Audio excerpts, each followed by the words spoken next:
Welcome to the Deep Dive into Agile Marketing podcast with your host, John Cass. Together, we'll take a closer look at the ins and outs of marketing through an agile lens.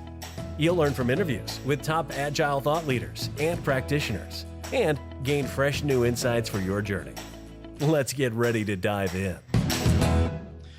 Welcome to the Deep Dive into Agile Marketing with John Cass. I'm your host, John Cass, here in Boston, Massachusetts. Today, I'll be interviewing Alan Belniak, who is the Senior Product Manager at VHB.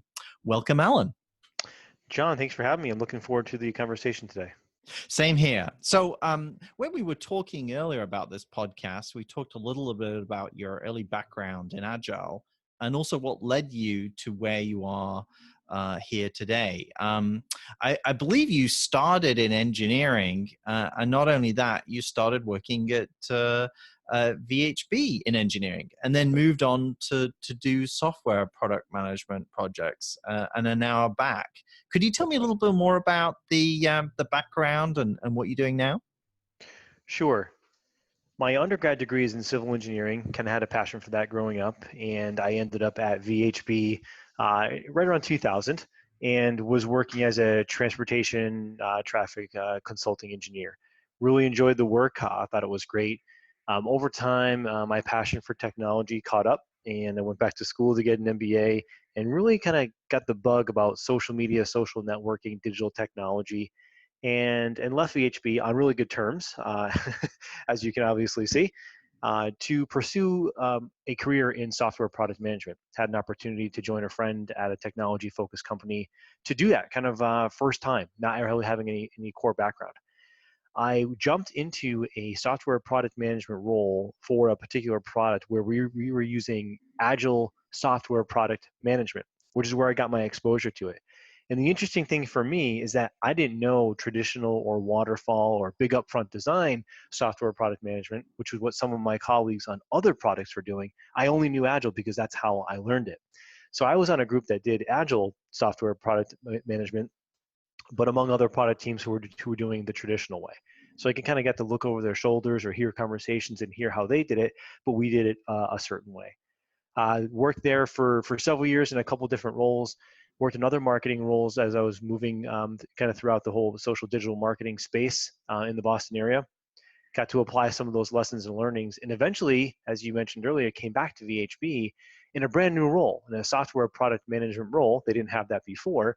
So I got to come back to a company that I knew well, I know the space, and apply all the things I've learned about software product management, Agile and otherwise, into shepherding forward a piece of software. Great. So when you moved to marketing roles, you were doing social media and also content. How did you compare how engineering ran things to marketers?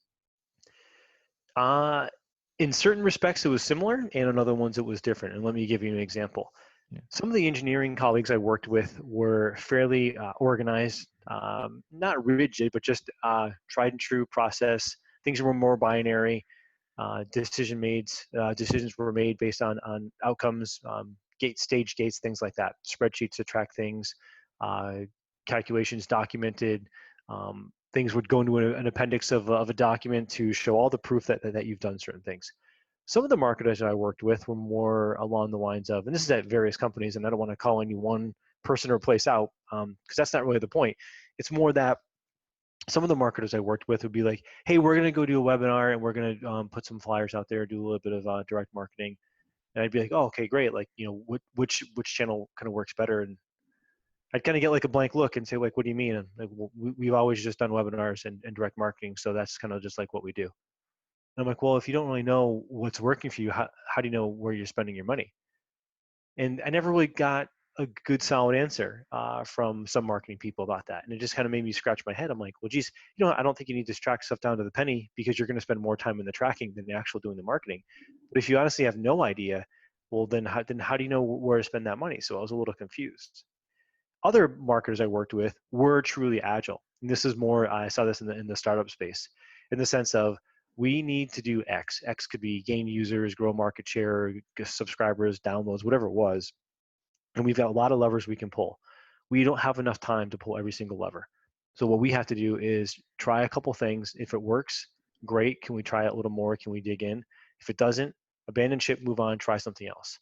And abandon ship might actually mean just come back and try it again later. But what we can't do is sit there and spend 6 months trying 3 different things and say, does it work? Because you just don't have that kind of time.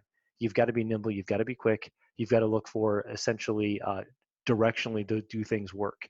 And then if so, then you dig in a little more and get the proof. So engineers and marketers were interesting. In some places, the marketers I worked with did see that level of detail and want that level of detail and granularity. In other places, it was more like, I don't have time for it. I can't be bothered. So it seems as if you looked at different companies that you worked at, and sometimes you saw the need for agile and marketing. Did you see the need right across all the companies? No, in different places it varied based on a couple factors. One, whether or not I got the sense an agile marketing approach would be well received, the personalities involved, and kind of the ways of doing things. Sometimes introducing new methods is very open and welcome, so there's more of a culture discussion. In some other places, it's nope, this is the way we do things, and I appreciate your point of view, but we've always done it this way, and that's how we're going to continue doing it. That doesn't mean you can't maybe apply agile thinking in those kinds of environments. You just might not be able to employ a full-on agile methodology. And I choose those two nouns carefully because you can be an agile marketer without necessarily using an agile marketing methodology. So it was more of a case-by-case basis. But in my mind, I think there's value in setting up a marketing plan up front, identifying some goals and trying to execute against them. And I also think there's value in saying, all right, what are we going to do this week? Because half of what we did last week worked and the other half didn't. So we've got to pivot and do something different. Let's go. Well, I think that's really interesting, Alan, which is, we talked about this earlier, which is that you'd said that there were some companies that you worked at, and you just mentioned a few moments ago where it was mentioned, oh, we don't want you extending things. So how did you manage that? How did you manage that in a situation where you're more constrained about what you could do? Could you give an example? In one particular place I worked at, there were lots of people who kind of had some specific roles and responsibilities. It isn't as if this organization didn't value creativity. They just wanted creativity applied in certain ways. They didn't want you to really extend beyond what you were tasked to do, move outside of your swim lane, so to speak. And so it's tough when you have people who work in those kinds of environments who might have passions that lie outside of their direct interest or suggestions or options to be creative. So in those situations, John, I think it comes down to, at least for me, was how to get creative with your word choice in your meetings.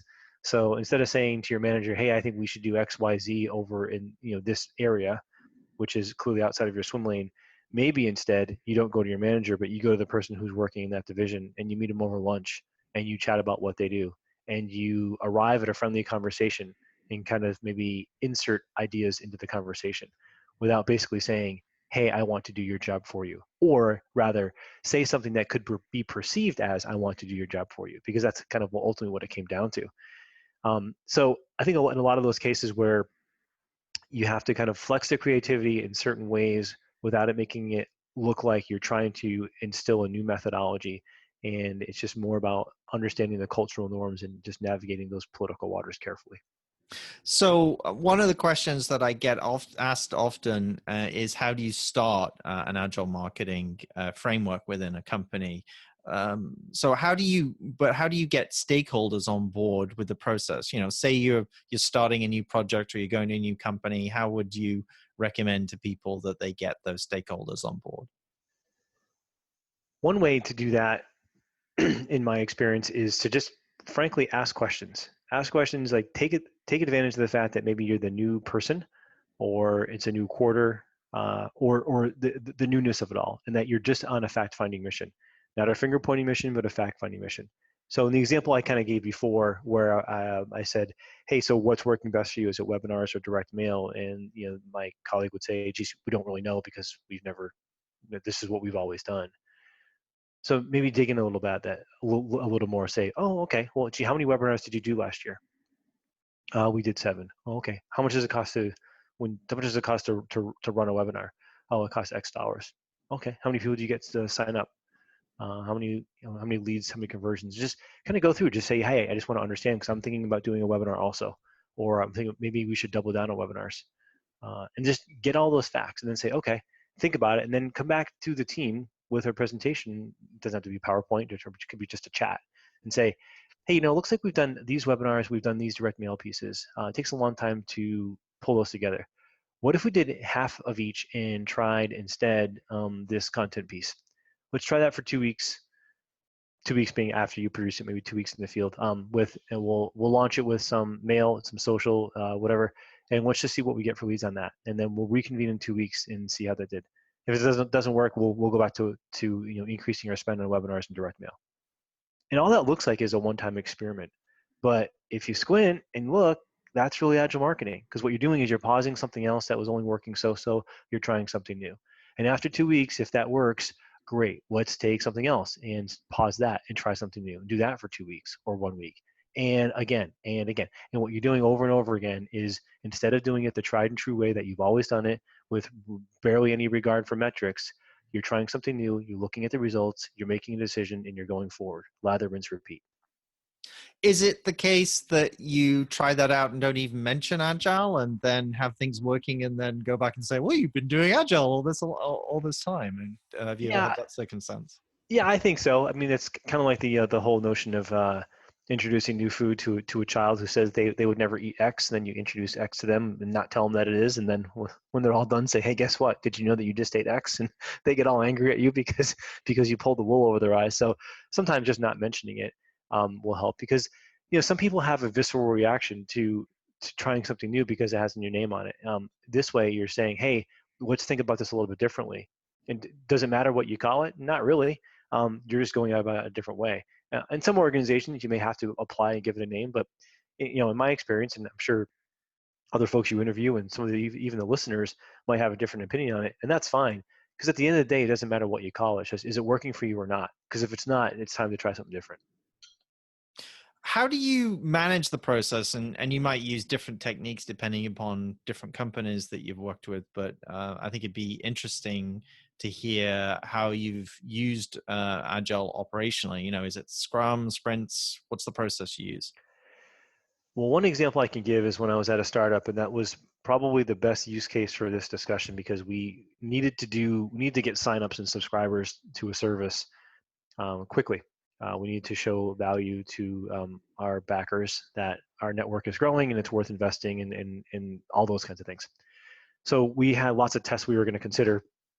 And so quite frankly, one of the easiest ways to do it was we just fired up a good old Google Sheet that we all had access to. We, on one tab, kind of described all the tests we were going to consider. We created new tabs for each test that ran. Just described it up front. In this test, I'm going to, and I don't want to share what we did, but we're going to do X. We're also going to do Y. We're going to do Z. We're hoping to gain this much lift, absolute numbers or percent. We're going to try this. And then below that was all the data that we were going to use in that particular test, in that particular email send or that social campaign or what have you. And we would do it. In this case, it was about a week or so, or with a particular set of names or something. And then we would look at the results and say, basically, the phrase we used was, is there signal there? Is there any demonstrable movement positively from that test we just did? Yes or no? No? Okay, park it, move on. Yes? Okay, interesting, park it, but try something new also. Another Excel or Google Sheet tab, try something else. After a handful of tests, handful of weeks, handful of tabs, okay, which ones had signal? Great, let's look at those again. Can we combine any of these two things together? Or can we just take one of the ones that had signal itself? Can we double down on it, right? Or can we improve it a little bit more? Do it again. And that was an example of that's how we shared results, because a handful of people had access to that Google Sheet, saw what we were doing. Someone may even say, hey, I have, I'm not sure if I like that image for your social post. Maybe try something different. Good feedback, thanks. And that's kind of how we collaboratively did the Agile, just by using just a shared, in this case was a spreadsheet, but it could be a doc, could be a wiki, could be anything.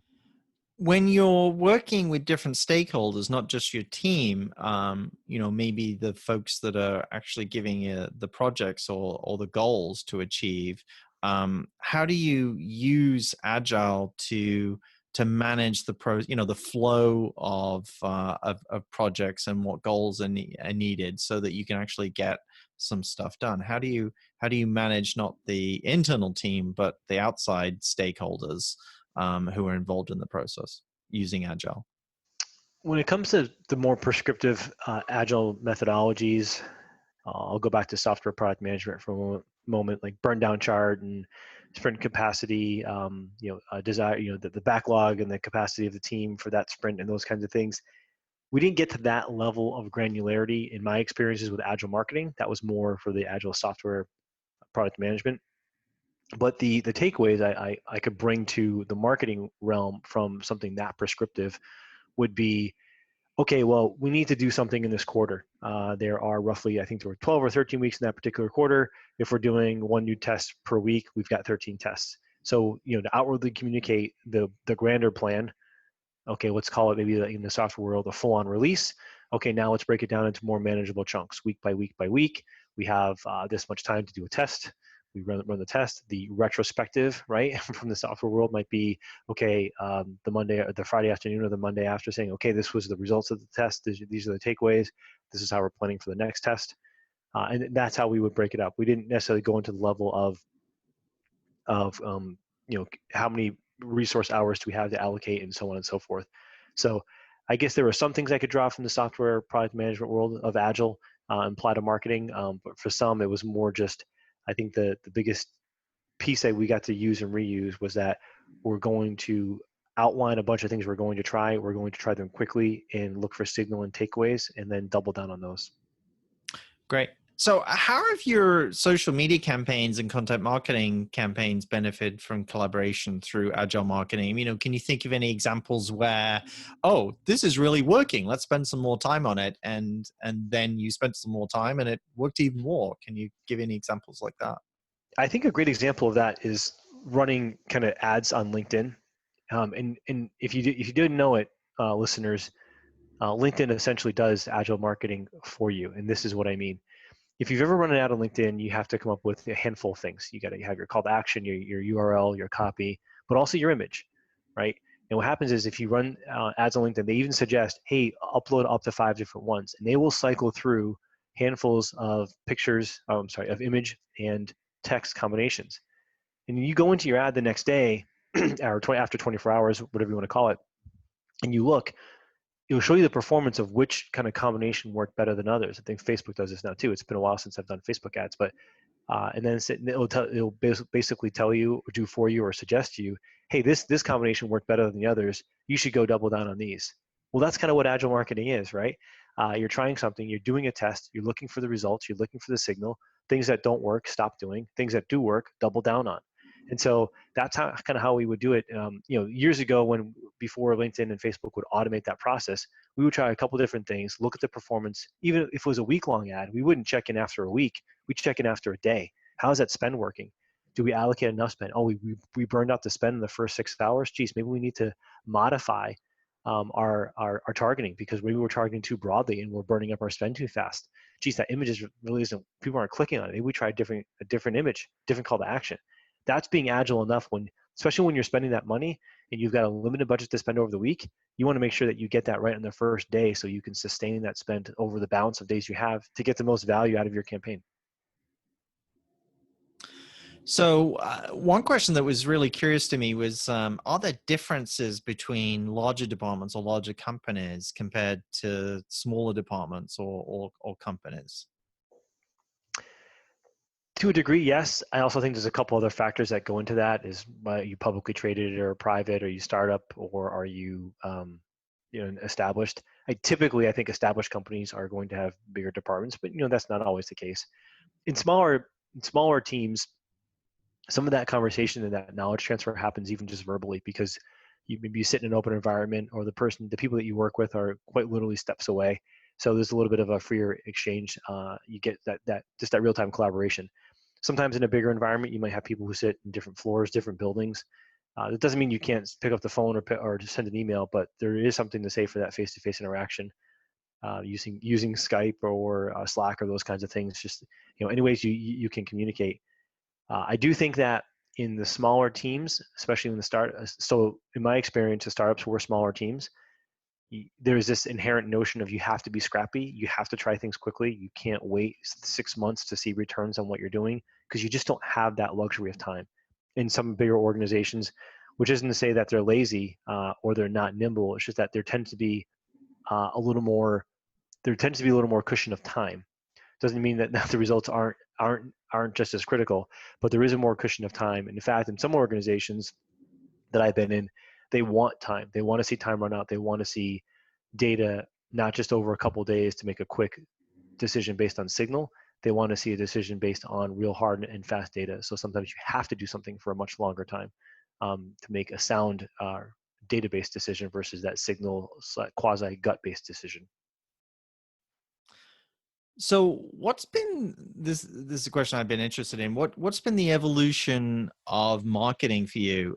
For example, have you seen more use of customer journey mapping?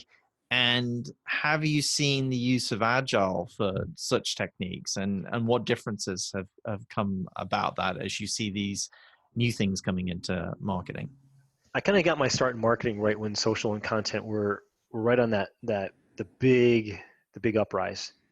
Meaning that more companies were getting into it. It was, I don't want to say a nation space, but a lot of companies were trying to grapple with how they work it into their overall marketing mix. And initially at the outset, and even some of the places I worked at and even some of the things I did, it was more just promotion, get stuff out there. But those who do this for a long time, like a lot of your listeners, are probably shaking their heads and seething and saying, no, it's about engagement and dialogue. And you're right, it is. Because the example I give is you go online and it's really hard to interact with a brand where all they do is say, sale, we have $5 off, 10% off, just use this. And there's no dialogue. It's just push, right? It's like getting flyers in the mail that you tend to ignore. The brands that work well are the ones that interact in dialogue. And I think even just making those decisions, even over the course of a quarter or 6 months, are agile, right? You can say, I pushed out, a dozen tweets and 2 dozen Facebook posts, and nothing happened. I wonder why. Well, maybe if I just, boom, that's an agile moment right there. Because you're using the data real time to make a decision. You're not waiting 12 months for the next budgeting cycle to make a decision. You're doing something in real time. You're reacting to the data you're seeing. And I think that happens really fast in the social and content world because you see those numbers, you see those reactions really quickly. Over time, when it comes to email, what I've seen is that we're doing less and less, e-blast or spray and pray.